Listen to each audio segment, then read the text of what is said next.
अस्सलाम वालेकुम, कैसे हैं आप सब? उम्मीद है कि आप सब बिल्कुल ठीक होंगे और जो है वो बिल्कुल पुरजोश होंगे अपने कल के नम्स के टेस्ट के लिए।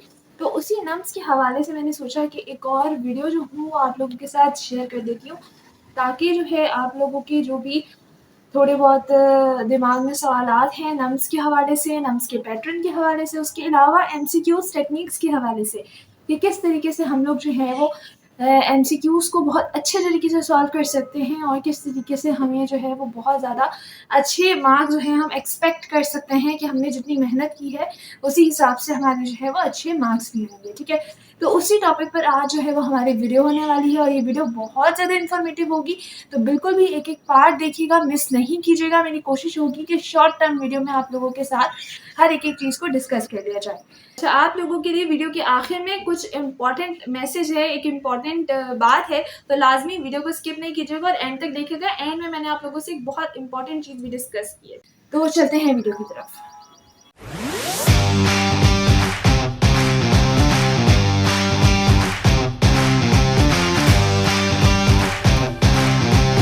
तो डियर एमडी के एस्पिरेंट्स, जैसे कि आप सबको पता है कि कल आप लोगों का नम्स का पेपर है और आप लोगों के दिल में बहुत ज़्यादा जो है एक नर्वसनेस सी होगी, बहुत ज़्यादा जो है वो खदशात से होंगे कि पता नहीं हमारे कल पेपर में क्या होगा, क्या नहीं होगा, हमें कौन सा क्वेश्चन आ रहा होगा, नहीं आ रहा होगा, हम क्या चीज़ अभी पढ़ें, क्या करें और क्या ना करें। तो बहुत ज़्यादा इस तरह के क्वेश्चन जो है वो आप लोगों के दिमाग में घूम रहे होंगे। तो उसका सॉल्यूशन है सिर्फ मेडिको वायहानी के पास। तो उसका सॉल्यूशन क्या है? उसका सॉल्यूशन ये है, फर्स्ट ऑफ ऑल तो अपने जहन से इस चीज़ को निकालने कि आपको कुछ नहीं आता। आई नो तकरीबन हर एमडी के एस्पिरेंट के जहन में सिर्फ एक ही बात चल रही होती है कि हमें कुछ भी नहीं आता, हमने जो पढ़ा था वो हम भूल चुके हैं। ठीक है, लेकिन ऐसा नहीं है। आपको सिर्फ इस वक्त जब आपकी बॉडी इस कंडीशन में होती है ना कि आपको जो है वो एक स्ट्रेस होता है किसी भी चीज़ का, बहुत ज़्यादा परेशानी, बहुत ज़्यादा आप उसको ले लेते हैं, अपने जहन पे सवार कर लेते हैं, तो ये आपकी बॉडी की एक अपनी वो एक चीज़ है कि वो हल्की-हल्की आपको ऐसा फ़ील करवाना स्टार्ट कर देती है कि जो आपने पढ़ा था वो आपको नहीं आता। जबकि ऐसा बिल्कुल भी नहीं है। जब आप एग्ज़ाम हॉल में जाएँगे और अपने नम्स के पेपर को इंशाअल्लाह सॉल्व कर रहे होंगे तो आप लोगों को बहुत ईज़ी लगेगा। आप लोगों ने जितना पढ़ा हुआ है उसी में से आता है। आपको पता है 70% नम्स का पेपर रिपीट होता है। लिटरली आप लोग मेरे यूट्यूब चैनल पर जाएँ, वहाँ पे आप लोगों को मिल जाएगा लिस्ट। हमारे पास जो मोस्ट रिपीटेड क्वेश्चंस हैं उनमें से आप लिटरली उसमें से तकरीबन 20 से 30% एमसीक्यूज़ लगेंगे ही लगेंगे इस साल भी। तो लाज़मी उसको चेक कीजिएगा, ठीक है? अच्छा चलिए, तो अभी हम लोग चलते हैं अपनी बेस पर, जिस पर हमने जो है वो इस वीडियो को रखा है। वो बेस क्या है? वो बेस ये है कि कौन-सी स्ट्रैटेजी यूज़ करें कि हम लोगों का जो एमसीक्यूज़ है ना वो सारे करेक्ट जाए। चाहे हमें वो एमसीक्यूज़ आ रहा है या वो एमसीक्यूज़ नहीं आ रहा, हम ऐसी कौन-सी स्ट्रैटेजी यूज़ करें कि वो एमसीक्यूज़ हम बिल्कुल करेक्टली सॉल्व करें। तो उसके लिए जो है ना आपको कुछ चीज़ों का ध्यान रखना है। सबसे पहली चीज़, आपने एमसीक्यूज़ को गौर से पढ़ना है, उसका एक-एक लफ्ज़ पढ़ना है। आपको पता है कई बार आप लोगों से पूछ लिया जाता है कि जो है ना किसी भी क्वेश्चन में आपको नॉट दे दिया गया फॉर एग्ज़ाम्पल, और आपने उस नॉट को इग्नोर करके पढ़ा क्वेश्चन जल्दी-जल्दी में और आपने उसका जो गलत आंसर था उसको आपने करेक्ट मार्क कर लिया, ठीक है? तो इस तरह की मिस्टेक्स हो जाती हैं। तो आपने हमेशा एक क्वेश्चन को लाइन टू लाइन रीड करना है। रीड करने के बाद उसको जब आप थॉरली एक बार रीड कर लें, उसके बाद आपने अपने कॉन्सेप्ट्स को ज़हन में लाना है कि इस चीज़ के रिलेटेड आपने क्या-क्या कॉन्सेप्ट पढ़े हैं, ठीक है? और अगर आपको तब भी कुछ क्लिक ना हो रहा हो तो आपने एमसीक्यूज़ के आंसर्स की तरफ देखना है। आपने तकरीबन 3 से 4 दफ़ा एमसीक्यूज़ को पढ़ना है और 3 से 4 दफ़ा ही उसके आंसर्स को पढ़ना है, ठीक है? तो आपको जो है वो एट अ टाइम कुछ ना कुछ लगेगा कि हाँ यार, इन दोनों में से कोई क्वेश्चन आंसर हो सकता है, इन तीनों में से कोई आंसर हो सकता है, ये वाला नहीं होगा, ये तो कभी भी नहीं होगा। कुछ ऐसा आपको लाज़मी जो है वो एक आ जाएगी, ठीक है? उस क्वेश्चन को पढ़ने के बाद समझ आ जाएगी। तो जो भी गलत आंसर आपको लगे उसको तो आपने फ़ौरन से एलिमिनेट कर देना है। उसे एमसीक्यूज़ के ऑप्शंस में से उसको आपने एलिमिनेट कर देना है और उसके बाद आपने बाकी आंसर्स की तरफ जाना है। तो फिर आपने जो है उसमें से जो आपको ठीक लगे उसको मार्क करना है, ठीक है? इस तरीके से भी आप यूज़ कर सकते हैं। अच्छा, दूसरी चीज़ जो है ना, कॉमनली होता है ये एमडीकेट में भी और नम्स में भी। वो क्या होता है कि अगर आपके ऊपर से लाइन से बी चलता आ रहा है ना कि बी करेक्ट है, फिर बी करेक्ट है और नीचे भी बी करेक्ट है, तो तकरीबन 80% चांस होते हैं कि जो क्वेश्चन बीच का है ना वो भी बी ही होगा। ये जो है ये काफ़ी ज़्यादा जो है ना ये नाम्स और एमडीकेट में देखा गया है। जैसे अगर ऊपर ए है और नीचे भी ए है और आपको बीच वाला आंसर नहीं आ रहा कि इसका आंसर क्या होगा, तो तकरीबन 70 to 80% चांस है कि उसका भी आंसर ए ही होगा, ठीक है। मतलब कि वो कोडिंग वाइज जो है ना वो थोड़ा चलता आ रहा होता है, ठीक है। इसको लाजमी अपने जहन में रखिएगा कि अगर आप बिल्कुल पजल हो जाए, आपको कुछ भी समझ नहीं आ रहा हो कि इसका आंसर क्या होगा क्या नहीं होगा, तो फिर आप इस चीज़ को भी देख सकते हैं एक दफ़ा, ठीक है। इन सारी चीज़ों को ज़रा आपने जो है ना वो जहन में रखिएगा। अच्छा, इसके अलावा आप लोग क्या कर सकते हैं कि इसके अलावा जो है ये कोडिंग वाली बात तो एक अलग हो गई और चीज़ों को समझ के करने वाली बात अलग हो गई। फिर उसके अलावा जो चीज़ आप पढ़ रहे हैं, जैसे फॉर एग्जांपल एंजाइम के बारे में क्वेश्चन है, तो एंजाइम से रिलेटेड आपने जो भी पढ़ा है ना, उसमें जो लफ्ज़ लिखे हैं, जैसे अमाइलेज के बारे में बात की गई है, स्टार्च के बारे में बात की गई है, तो उन लफ्ज़ों पर गौर करें। आप उन लफ्ज़ों को सोचें और फिर उसको जो है वो उसका आंसर करें। अच्छा, कुछ बच्चे गलती क्या करते हैं कि वो गलती ये कर लेते हैं कि वो जो उन्हें क्वेश्चन, जैसे उन्होंने स्टार्ट किया नम्स का पेपर सॉल्व करना, फर्स्ट सेकंड थर्ड फोर्थ उनको आया, ठीक है, फिफ्थ पे आके वो अटक गए, तो वो उसी पे बैठे रहते हैं और वो सोचते रहते हैं कि हम क्या करें। तो ऐसा बिल्कुल भी नहीं करना आप लोगों ने। अगर आप कोई आंसर आपको नहीं समझ आ रहा, कोई आंसर आपको जो है वो हार्ड टाइम दे रहा है, तो आपने क्या करना है कि आपने उसको मार्क कर लेना है, गोल मार्क कर लेना है पेंसिल से, ठीक है।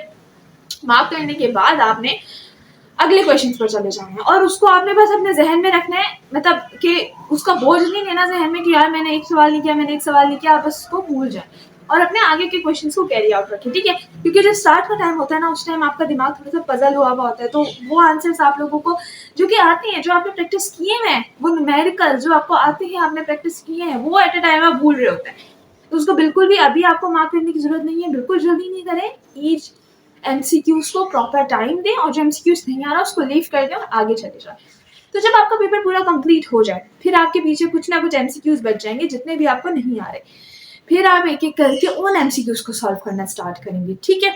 तो अगर इस स्ट्रेटेजी से करेंगे तो आपके पास टाइम भी काफ़ी एंड में बच जाएगा और इसके अलावा जो है आपका हर एमसीक्यूज बिल्कुल ठीक से सॉल्व भी होगा, ठीक है। जल्दी बिल्कुल नहीं कीजिएगा क्योंकि इस एक पेपर पे आपका पूरा फ्यूचर डिपेंड कर रहा होता है।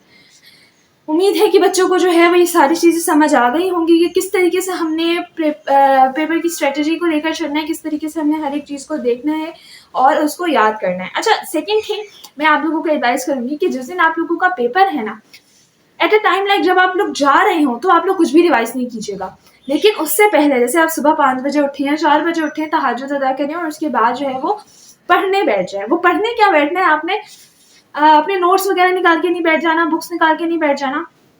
आपने जो शॉर्ट नोट्स बनाए थे, आपने कोई ऐसी चीज़ें बनाई थी, फ्लैश कार्ड्स बनाए थे कि जिसके ज़रिए आप लोग जो है वो छोटा कुछ ना कुछ याद रखा हुआ होगा, तो उसको जो है उसको बैठ के रिवाइज करें, ठीक है। इसी तरीके से फॉर्मूला, फिजिक्स की फॉर्मूला शीट होती है, आप लोगों के पास अगर नहीं है तो आप लोग मुझसे कांटेक्ट कर लीजिएगा, आप लोगों को मैं सेंड कर दूंगी।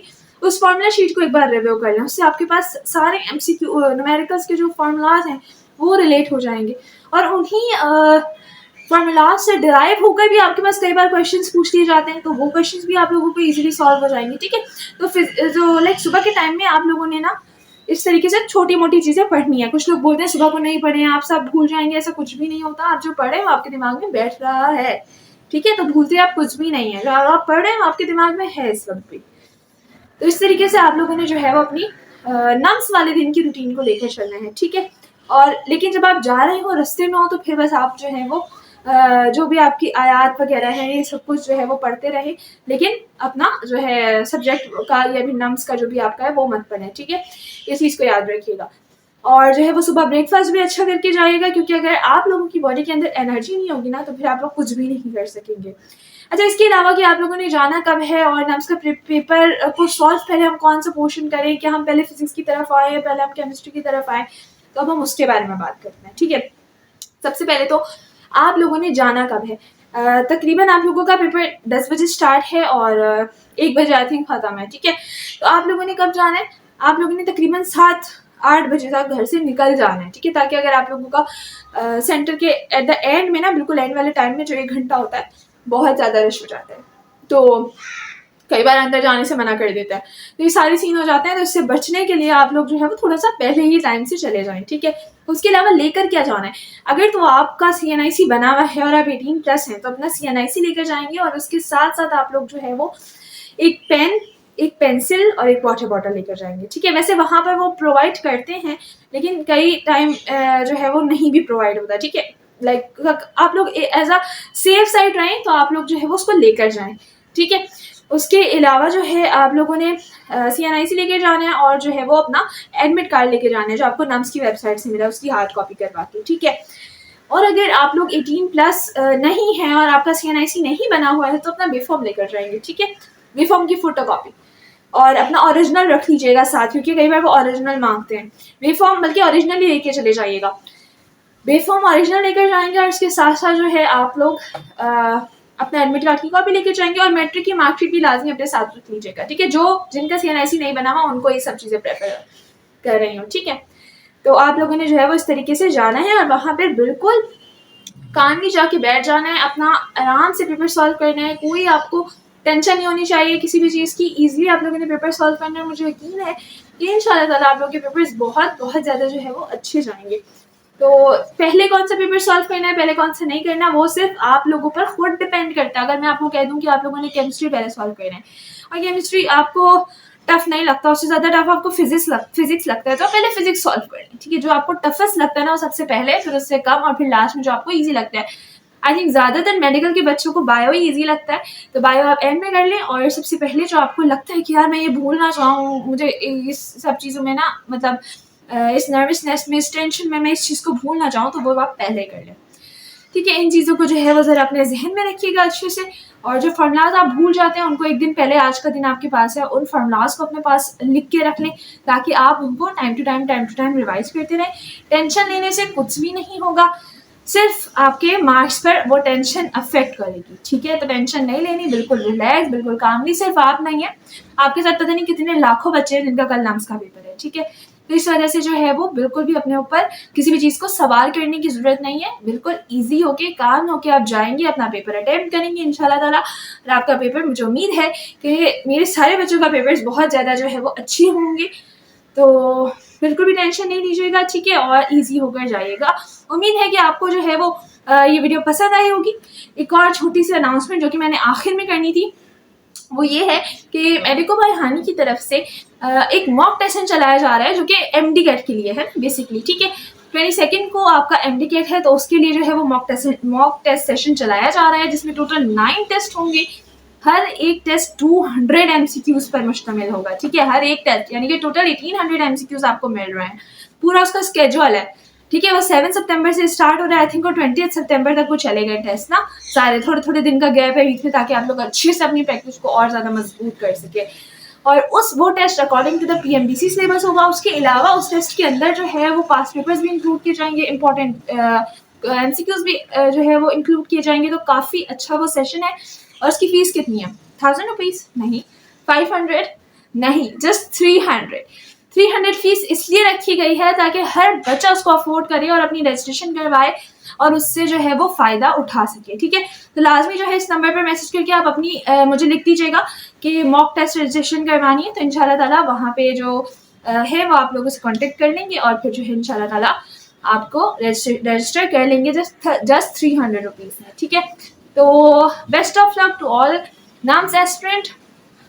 और बस यही दुआ है आप लोगों मेरी कि आप लोगों को जो है वो पेपर बहुत ज़्यादा अच्छा हो, बहुत इजी आए और आप लोगों को बिल्कुल मुश्किल ना हो, ठीक है। तो दुआ में याद रखिएगा। खुदा हाफिज़।